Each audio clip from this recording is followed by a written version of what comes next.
It was late spring when I decided to hike a section of the Appalachian Trail in Southern Virginia. I had been planning the trip for months, and the promise of solitude and natural beauty was all I could think about.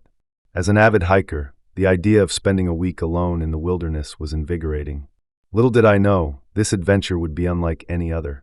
The first few days were everything I had hoped for. The trail was peaceful, the weather was perfect, and the scenic views were breathtaking. I spent my days hiking, and my nights camping under the stars. It was on the fourth night, however, that things started to change. I had set up camp in a small clearing surrounded by dense forest. As the sun set, I cooked a simple meal over my portable stove and settled into my tent to read. The forest around me was alive with the sounds of nature, and I felt a deep sense of peace. But as the night grew darker, I began to feel uneasy. It started with a faint rustling outside my tent. At first, I dismissed it as a small animal, perhaps a raccoon. But the rustling grew louder and more persistent. I turned off my headlamp and listened intently. The sound seemed to be moving closer. My heart began to race. Gathering my courage, I unzipped the tent and peered into the darkness.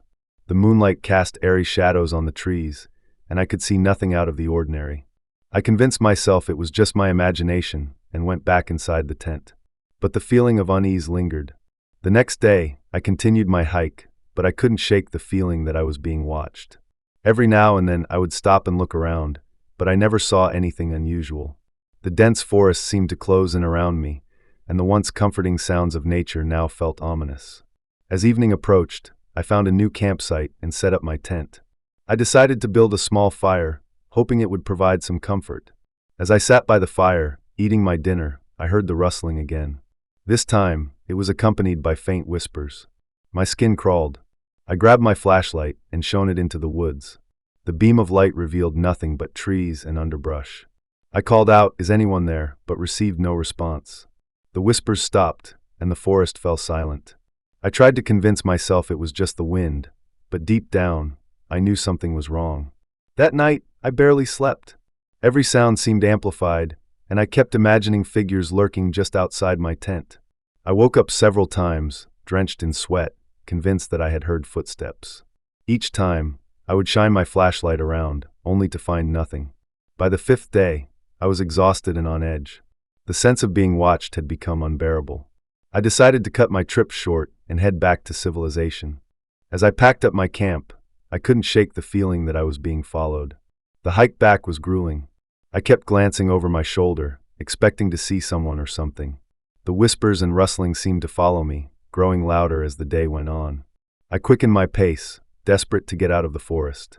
As dusk approached, I stumbled upon an old, abandoned cabin.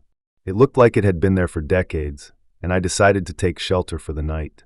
The cabin was dilapidated, with broken windows and a sagging roof, but it felt safer than the open forest.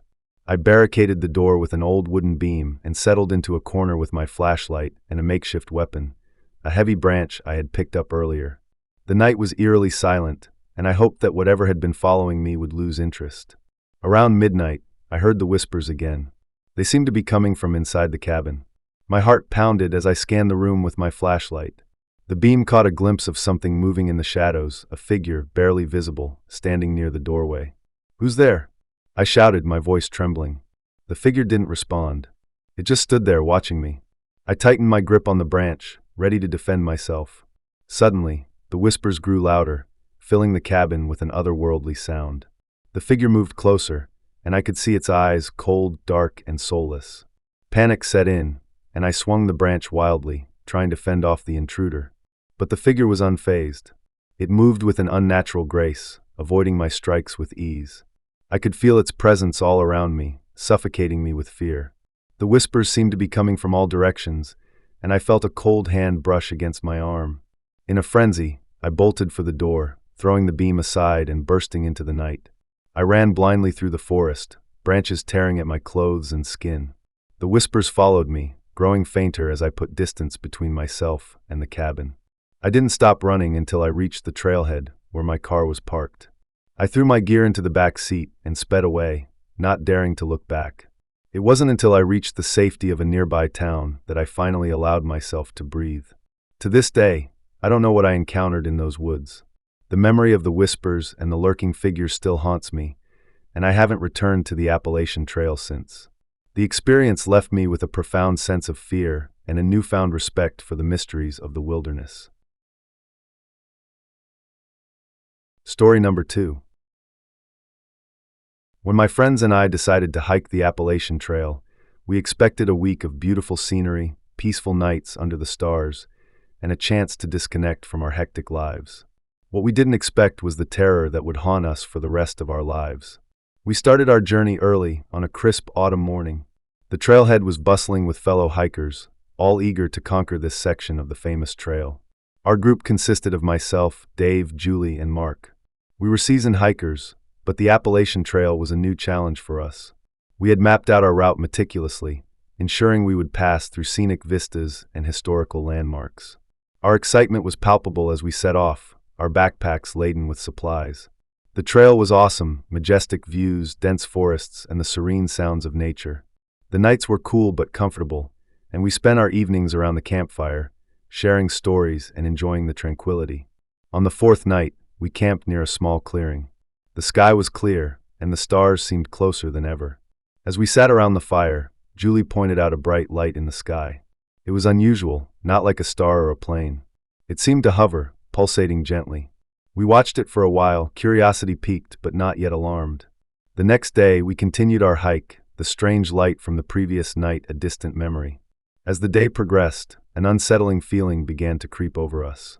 The forest, usually filled with the sounds of birds and rustling leaves, seemed eerily silent. Mark joked about the calm before the storm, but his laughter felt forced. That night, we set up camp earlier than usual, all of us feeling an inexplicable sense of urgency. Around midnight, I was jolted awake by a bright light piercing through the trees. I scrambled out of my tent, heart pounding, and saw the same pulsating light we had observed days before. This time, it was much closer. Dave and Julie were already outside, staring at the light in stunned silence. Mark emerged from his tent, rubbing his eyes and muttering about how bright it was. As we stood there, the light moved, slowly descending towards us. Panic set in, and we grabbed our flashlights, shining them towards the source. The light flickered and disappeared, leaving us in darkness. We tried to rationalize what we had seen. Perhaps it was a drone or some kind of prank. But deep down, we knew something was off. The forest felt different, more menacing. We decided to pack up and move on, hoping to put some distance between us and whatever was out there. Hiking at night was dangerous, but staying put felt even riskier. As we walked, the light reappeared, this time much closer and more intense. Our fear turned to sheer terror as we realized it was following us. Julie started to cry, and even Dave, usually the calmest among us, looked shaken. We picked up our pace, hearts racing, adrenaline pumping. The light seemed to anticipate our every move, darting between the trees, always just out of reach. Earlier that day, we had laughed and joked, enjoying the simplicity of life on the trail. Now we were reduced to frightened animals, fleeing from an unknown predator. The change in our demeanor was stark, and it added to the sense of unreality that enveloped us. Our idyllic hike had turned into a nightmare. We reached a small, abandoned cabin just off the trail. Desperate for shelter, we decided to take refuge inside. The cabin was dilapidated, with broken windows and a musty smell, but it felt like a sanctuary compared to the menacing forest outside. We huddled together, flashlights off, listening for any sign of the light. The hours dragged on, each one feeling like an eternity. The light seemed to have vanished, but we knew it was still out there, watching, waiting. The isolation was overwhelming. We were miles from civilization, with no cell signal and no way to call for help. The cabin's flimsy walls offered little comfort, and every creak and groan set our nerves on edge. Just when we thought it was over, the light returned, this time illuminating the entire cabin. We could see each other's terrified faces in the harsh glow. The light was blinding, paralyzing us with fear. Then, just as suddenly as it had appeared, it vanished. We were left in complete darkness, our eyes struggling to adjust. The silence was deafening. By morning, the light was gone, and the forest seemed to have returned to normal. We emerged from the cabin, exhausted and shaken. None of us spoke as we packed up and resumed our hike. The trail, once a place of beauty and peace, now felt sinister. We didn't encounter the light again, but the experience left a lasting mark on us. We still don't know what we encountered on the Appalachian Trail. Was it a UFO? A ghostly presence? Some kind of elaborate hoax? The lack of answers only adds to the fear. We returned home with a story we could never fully explain, a mystery that haunts us to this day. Story number 3. The Appalachian Trail has always been a haven for those seeking adventure and solace in nature's vast beauty. However, not every journey through its winding paths and dense forests ends peacefully. My encounter still sends shivers down my spine, a memory etched with fear and the unknown. I had been planning my solo hiking trip for months, meticulously preparing and packing everything I thought I would need. The trail section I chose was renowned for its scenic beauty, passing through lush forests and breathtaking mountain vistas. I started early in the morning, eager and excited, with the sun casting a golden hue over the landscape. The first few hours were blissful. The weather was perfect, with a gentle breeze rustling the leaves and birds singing cheerfully. I stopped for lunch by a clear stream, dipping my toes in the cool water and feeling utterly at peace. Little did I know that this tranquility was fleeting. As the afternoon wore on, clouds began to gather ominously, darkening the sky. I decided to press on, hoping to reach a campsite marked on my map before the weather turned. The trail twisted and turned, growing narrower and less distinct. I noticed that the trees seemed denser here, their branches interlocking like skeletal fingers above me. The first sign of trouble came when I reached a fork in the trail that wasn't marked on my map. I stood there for a moment, uncertain which path to take. Consulting my map again, I decided to follow the left path, which seemed to head in the right direction. But as I walked, doubt began to creep in. The trail became increasingly overgrown, the path barely visible under a thick layer of fallen leaves and twigs. After what felt like hours, I realized I had made a mistake. Panic set in as I checked my GPS, only to find that I had no signal. I was lost. The shadows lengthened, and the forest grew darker. Every rustle of leaves and snap of twigs set my nerves on edge. I decided to backtrack, hoping to find the fork and correct my course. Night fell swiftly in the forest, bringing with it an eerie stillness. My flashlight's beam seemed pitifully weak against the encroaching darkness. As I stumbled through the undergrowth, I felt an unsettling sensation of being watched. Pausing to catch my breath, I scanned the trees, my heart pounding. That's when I saw it, a faint, flickering light in the distance. Desperation overrode caution, and I made my way towards the light, hoping it belonged to another hiker or a campsite. As I approached, I realized it was a small, old cabin, its windows glowing with an inviting warmth. Relief washed over me, and I knocked on the door. The door creaked open, revealing an elderly woman with kind eyes. She welcomed me in, offering a place to rest and a meal. I was grateful beyond words, quickly accepting her hospitality. The cabin was rustic but cozy, with a fire crackling in the hearth and the smell of soup wafting from the kitchen. As I sat down to eat, I couldn't shake the feeling that something was off. The woman's eyes seemed to gleam strangely in the firelight, and the cabin felt almost too perfect, like a scene from a dream. Trying to brush off my unease, I asked her about the trail and how I might find my way back. She smiled enigmatically and said, "The trail can be tricky, especially at night. You should rest here and leave in the morning." I nodded, exhaustion winning over suspicion. She showed me to a small room with a simple bed and a window that looked out into the dark forest. I lay down, but sleep wouldn't come. The silence outside was oppressive, and my mind raced with thoughts of my predicament. Around midnight, I heard a soft tapping on the window. Sitting up, I saw a figure standing just outside, partially obscured by the darkness. My heart skipped a beat as I realized it was the same figure I had glimpsed earlier. The figure beckoned me, and against my better judgment, I got up to investigate. Quietly, I slipped out of the cabin, the cold night air biting at my skin. The figure moved slowly, leading me away from the cabin and deeper into the forest. As I followed, I noticed strange markings on the trees, symbols I didn't recognize. The figure's movements were almost ethereal, gliding over the ground without a sound. Suddenly, the figure stopped and turned to face me. The hood slipped back, revealing a face that was eerily familiar, yet entirely unknown. The eyes were hollow, dark voids that seemed to draw me in. A voice, barely more than a whisper, echoed in my mind, "You shouldn't be here." Terror gripped me, and I stumbled backward, desperate to escape. The forest seemed to close in around me, branches snagging at my clothes and scratching my skin. I ran blindly, the figure's presence a constant, suffocating weight behind me. Eventually, I broke through the trees and found myself back on the trail. The sky was beginning to lighten with the first hints of dawn. Exhausted and disoriented, I collapsed by the side of the path, gasping for breath. When I finally looked up, the figure was gone. I made my way back to the main trail, driven by a primal need to get as far away from that place as possible. Hours later, I stumbled upon a group of hikers who helped me back to civilization. I never spoke of the cabin or the figure to anyone, fearing they would think me mad. I never returned to the Appalachian Trail, and I advise anyone who asks to be cautious and stay on the marked paths. Some places are best left undisturbed, and some figures are best left unseen. Story number 4. I've always been an avid hiker, drawn to the tranquility and beauty of the Appalachian Trail. Last autumn, I decided to tackle a stretch of the trail that wound through the dense forests of northern Georgia. I'd heard rumors about strange happenings in these parts, but I brushed them off as tall tales meant to scare newcomers. Little did I know, I was about to become the subject of one such story.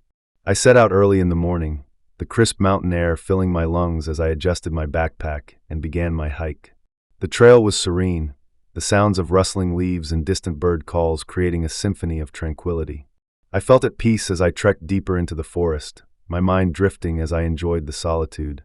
As the day wore on, the trail grew narrower and more overgrown. I welcomed the challenge, pushing myself to navigate the increasingly rugged terrain. The sky began to darken, and I realized I needed to find a spot to set up camp for the night. I found a small clearing and pitched my tent, the familiar routine providing a sense of comfort. After a quick meal, I settled into my sleeping bag, the sounds of the forest lulling me into a light sleep. Sometime in the middle of the night, I was jolted awake by a distant sound, a faint, eerie echo that seemed out of place. I strained my ears, trying to identify the source, but it was gone as quickly as it had come. Dismissing it as a figment of my imagination, I forced myself to relax and drifted back to sleep. However, the sound returned, louder and closer this time. It was a haunting wail, like the anguished cry of a person in distress. My heart pounded in my chest as I unzipped my tent and stepped outside, the cold air biting at my skin. I called out into the darkness, my voice trembling, "Hello? Is someone there?" Silence answered me, the forest eerily still. I scanned the area with my flashlight, the beam cutting through the shadows but revealing nothing out of the ordinary. Unease settled over me, and I quickly retreated to the relative safety of my tent. Sleep eluded me for the rest of the night. Every rustle of leaves and snap of a twig sent my heart racing, my imagination conjuring all manner of horrors lurking just beyond the thin fabric walls of my tent. By morning, I was exhausted and eager to move on, hoping to put distance between myself and whatever had disturbed my sleep. The day passed uneventfully, the sun's warmth a stark contrast to the chilling experience of the previous night. I made good progress, covering several miles before deciding to set up camp again. This time, I chose a spot closer to the trail, hoping the proximity would offer some sense of security. As darkness fell, I couldn't shake the feeling of being watched. I kept my flashlight and a makeshift weapon, a sturdy branch, close at hand, my nerves on edge. The night was quiet, the only sounds those of the nocturnal creatures going about their business.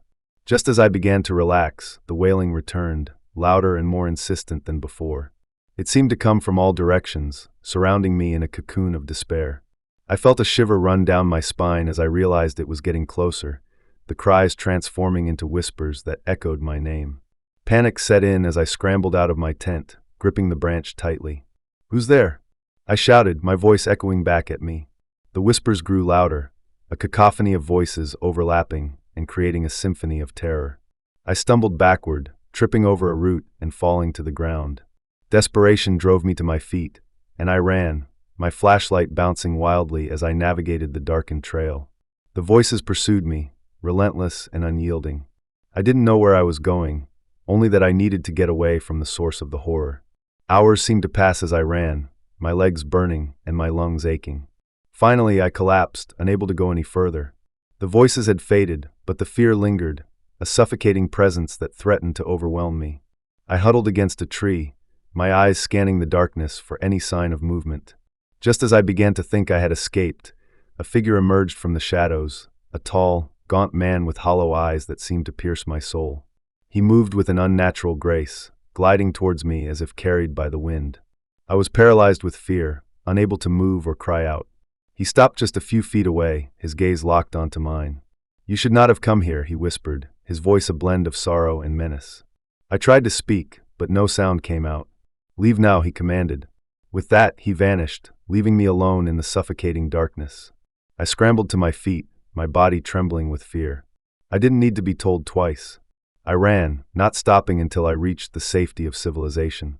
I warn anyone who will listen, there are places in this world that are not meant to be disturbed. If you enjoyed this video, make sure to subscribe to our channel and hit the like button for more terrifying tales.